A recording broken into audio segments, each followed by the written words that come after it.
নমস্কার বন্ধুরা, আপনাদের সকলকে স্বাগত জানাই আমার চ্যানেল নবান্নের সমাহারে। আজ আবারও আপনাদের জন্য নিয়ে হাজির হলাম আরেকটা নতুন রেসিপির ভিডিও।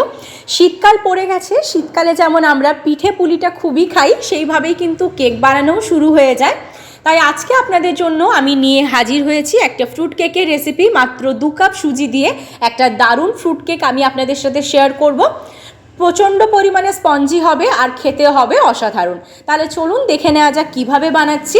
দেখুন, এখানে একটা বড় পাত্রের মধ্যে আমি নিয়ে নিয়েছি দুধ। এই কাপ মেপে কিন্তু আমি 2 কাপ দুধ এখানে ব্যবহার করেছি। এবার এই কাপটা মেপেই কিন্তু আমি এখানে 2 কাপ সুজি ব্যবহার করছি। আজকে আমি যা যা উপকরণ ব্যবহার করব সবই কিন্তু এই কাপ মেপেই দেব। এবার দেখুন, এখানে আমি চিনি ব্যবহার করছি। প্রথমে এখানে আমি 1 কাপ চিনি দিয়ে দিলাম, আর এখানে একদম অল্প একটু চিনি ব্যবহার করছি। দেখুন, এখানে টোটাল কিন্তু আমি 1 কাপ আর অল্প একটু চিনি ব্যবহার করেছি। এবার এই উপকরণগুলোকে আমি ভালো করে আগে একটু মিশিয়ে নিচ্ছি। সুন্দর করে একটু সময় নিয়ে এখানে মেশাতে হবে, আর অবশ্যই কিন্তু ব্যাটারটাকে একটু রেস্টে রাখতে হবে। যেহেতু সুজি রয়েছে, সুজিটা একটু ফুলবে, সেজন্য এটাকে রেস্টেও রাখতে হবে। সেজন্য এটাকে ভালো করে এভাবে মিশিয়ে নেবার পর আমি 10 মিনিটের জন্য এটাকে রেস্টে রেখে দিয়েছিলাম। 10 মিনিট পর ফিরে এসে বাকি উপকরণগুলো মেশাবো। দেখুন, আমি কিন্তু এখানে ফিরে এসেছি 10 মিনিট পর। দেখুন কতটা সুজিটা ফুলে উঠেছে। এবার ভালো করে এটাকে একটু মিশিয়ে নিচ্ছি, আর এখানে কিন্তু আর কোনো রকম দুধ বা জল ব্যবহার করার প্রয়োজন নেই।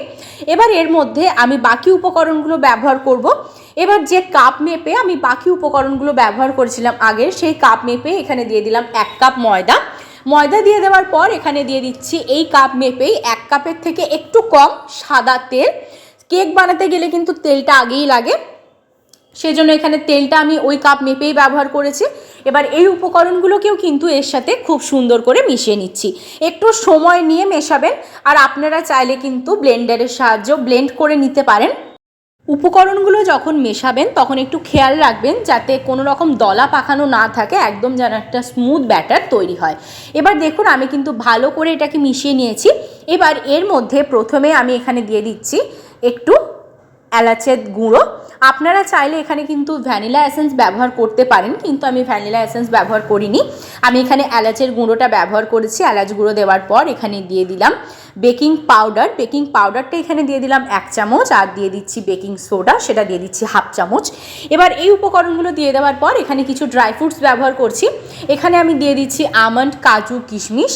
আপনারা কিন্তু এটা পরেও ব্যবহার করতে পারেন, কিন্তু পরে আমি আরও যেহেতু অন্যরকম ব্যবহার করব টুটি ফুটি, সেজন্য এই ড্রাই ফ্রুটসগুলো যদি এই সময় আপনারা এর মধ্যে মেশান, তাহলে কিন্তু ভেতরেও কিছু ড্রাই ফ্রুটস খুব ভালোভাবে অ্যাবজর্ব হয়ে যাবে, খুব ভালোভাবে এটা কিন্তু খেতেও লাগবে। যখন আপনারা কেকের এক একটা বাইট নেবেন, সেই সাথে কিন্তু এখানে ফ্রুটগুলোও থাকবে। এবার দেখুন, ড্রাই ফ্রুটসগুলো ভালো করে এর সাথে মিশিয়ে নিচ্ছি। ড্রাই ফ্রুটসগুলো এর সাথে ভালো করে মিশিয়ে নেওয়ার পর ব্যাটারটা কিন্তু এখানে আমার তৈরি হয়ে গেছে। এবার এরকম অবস্থায় এখানে কিছুটা পরিমাণ টুটি ফুটি আর চেরি এর মধ্যে আমি দিয়ে দিচ্ছি, যাতে ভেতরেও ভালোভাবে এই সমস্ত ড্রাই ফ্রুটস আর এই টুটি ফুটিগুলো কিন্তু থাকে। এবার ভালো করে এই সমস্ত উপকরণগুলো মিশিয়ে নেওয়ার পর অপরদিকে আমি নিয়ে নেব একটা কেক বোল, যেহেতু ব্যাটারটা একদম তৈরি হয়ে গেছে। এবার এদিকে দেখুন, একটা কেক বোল নিয়ে তার মধ্যে এখানে দিয়ে দিয়েছি অল্প ময়দা। ময়দাটা দিয়ে দেওয়ার পর আমি ভালো করে চারিদিকে ছড়িয়ে দিচ্ছি। আর ময়দাটা দেওয়ার আগে আমি কিন্তু এই কেক বোলের মধ্যে সাদা তেল মাখিয়ে রেখেছিলাম, আর এই ময়দাটা দিয়ে দিলে কিন্তু খুব ভালোভাবে কেকটা তৈরি হয়, একটুও লেগে থাকে না। এবার দেখুন, আমি চারিদিকে ময়দাটা ছড়িয়ে দিয়েছি। ময়দাটা ছড়িয়ে দেওয়ার পর যে ব্যাটারটা আমি তৈরি করে রেখেছিলাম, সেই ব্যাটারটা কিন্তু আমি এর মধ্যে ঢেলে দিচ্ছি। ব্যাটারটা এর মধ্যে ঢেলে দেওয়ার পর সম্পূর্ণ ব্যাটারটা একটু ট্যাপ ট্যাপ করে নেব, যাতে ওপর দিকটা সুন্দরভাবে সমান হয়ে যায়। দেখুন, এটা কিন্তু হয়ে গেছে। এবার এটাকে সাইডে রেখে দিচ্ছি। অপর দিকে আমি আগে থেকে কিন্তু কড়াই বসিয়ে ঢাকা দিয়ে রেখেছিলাম, আর তার মধ্যে একটা স্ট্যান্ড দিয়েছিলাম। আর আগে থেকে কিন্তু নুন আমি এখানে দিয়ে রেখেছিলাম। আমি এটা এইভাবেই করছি, আর এই নুনটা কিন্তু আগেও আমি 2-1 বার ব্যবহার করেছি, সেজন্য এরকম একটা কালার এসে গেছে। এবার এই ভালোভাবে কড়াইটা গরম করে নিয়েছি। এবার কেক বোলটা এর মধ্যে বসিয়ে দিলাম। কেক বোলটা বসিয়ে দেওয়ার পর এটাকে প্রথমে আমি লো টু মিডিয়াম ফ্লেমে 10 মিনিটের জন্য ঢাকা দিয়ে দেবো। দেখুন, এখানে আমি ফিরে এলাম 10 মিনিট পর। ঢাকাটা সরিয়ে দিচ্ছি। ঢাকাটা সরিয়ে দেওয়ার পর কিন্তু বেশ অল্প অল্প একটু ফুলে উঠেছে। এবার এরকম অবস্থায় কিন্তু আমি দিয়ে দিচ্ছি ড্রাই ফ্রুটসগুলো। এখানে কিন্তু টুটি ফুটি ব্যবহার করছি, আর দিয়ে দিচ্ছি কিছুটা পরিমাণ চেরি। আগে থেকে দিলে কিন্তু এগুলো ঢুকে যেত ভেতরের দিকে, সেজন্য আমি দিলাম না। একটু হয়ে যাওয়ার পর আমি এগুলোকে ব্যবহার করছি, দেখতেও সুন্দর লাগবে। আর এগুলো কিন্তু এরকম ওপরেই থাকবে, ভেতর দিকে ঢুকে যাবে না। এবার আবারও এটাকে আমি ঢাকা দিয়ে 30 থেকে 35 মিনিট লো টু মিডিয়াম ফ্লেমে ভালোভাবে হতে দিচ্ছি।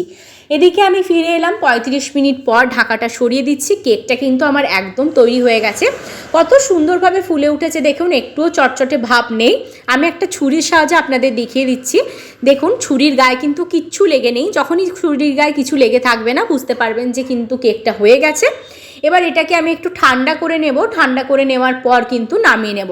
দেখতেই পাচ্ছেন কতটা সুন্দর দেখতে লাগছে, যেহেতু একটু হয়ে যাওয়ার পরেই টুটি ফুটিগুলো দিয়েছিলাম সেজন্য এগুলো ভেতরের দিকে ঢুকে যায়নি, কতটা সুন্দর দেখতে লাগছে। এবার এটাকে আমি নামিয়ে নিয়ে চলে এসেছি। এবার এটাকে সাইড থেকে একটু ছাড়িয়ে দেব, যদিও খুব সুন্দরভাবে কিন্তু নিজে থেকেই ছেড়ে যাবে, আপনারা বুঝতেই পারবেন। আমি যেভাবে ব্যবহার করলাম উপকরণগুলো, যেভাবে করলাম এইভাবে করে দেখবেন, আপনাদের কেকও কিন্তু খুবই স্পঞ্জি হবে। দেখুন আমি আগেই বলেছিলাম যে নিজে থেকেই কিন্তু উঠে আসবে। দেখুন কত সুন্দরভাবে হয়েছে, পেছন দিকটা সামনের দিকটা তো অসাধারণ দেখতে লাগছে। আর কতটা স্পঞ্জি হয়েছে আমি আপনাদের একটু কেটে দেখাচ্ছি। দেখুন বুঝতেই পারছেন হয়তো। রেসিপিটা যদি আপনাদের ভালো লাগে আমাকে অবশ্যই লাইক শেয়ার কমেন্ট আর সাবস্ক্রাইব করতে ভুলবেন না। সাবস্ক্রাইব করার পর পাশে থাকা বেল বাটনের অল অবশ্যই প্রেস করে দেবেন, যাতে আমার চ্যানেলে যে কোনো নতুন রেসিপি আসলে তার নোটিফিকেশন আপনারা আগে পেয়ে যান। দেখুন কতটা স্পঞ্জি হয়েছে, পুরো তুলোর মতো। যদি ভালো লাগে একবার বাড়িতে অবশ্যই তৈরি করবেন, আর আমাকে কিন্তু কমেন্ট বক্সে জানাতে ভুলবেন না কেমন লাগলো। আর সামনেই আসছে 25শে ডিসেম্বর, আপনারা চাইলে কিন্তু এরকম সুজি দিয়ে দারুণ একটা ফ্রুট কেক তৈরি করে ফেলতে পারেন। যদি ফেসবুক থেকে দেখেন পেজটা ফলো করতে ভুলবেন না, আর আমার পরিবারের নতুন সদস্য হয়ে থাকলে ইউটিউবে অবশ্যই সাবস্ক্রাইব করে দেবেন। ভালো থাকবেন, সুস্থ থাকবেন, আবার দেখা হচ্ছে নতুন রেসিপির সাথে।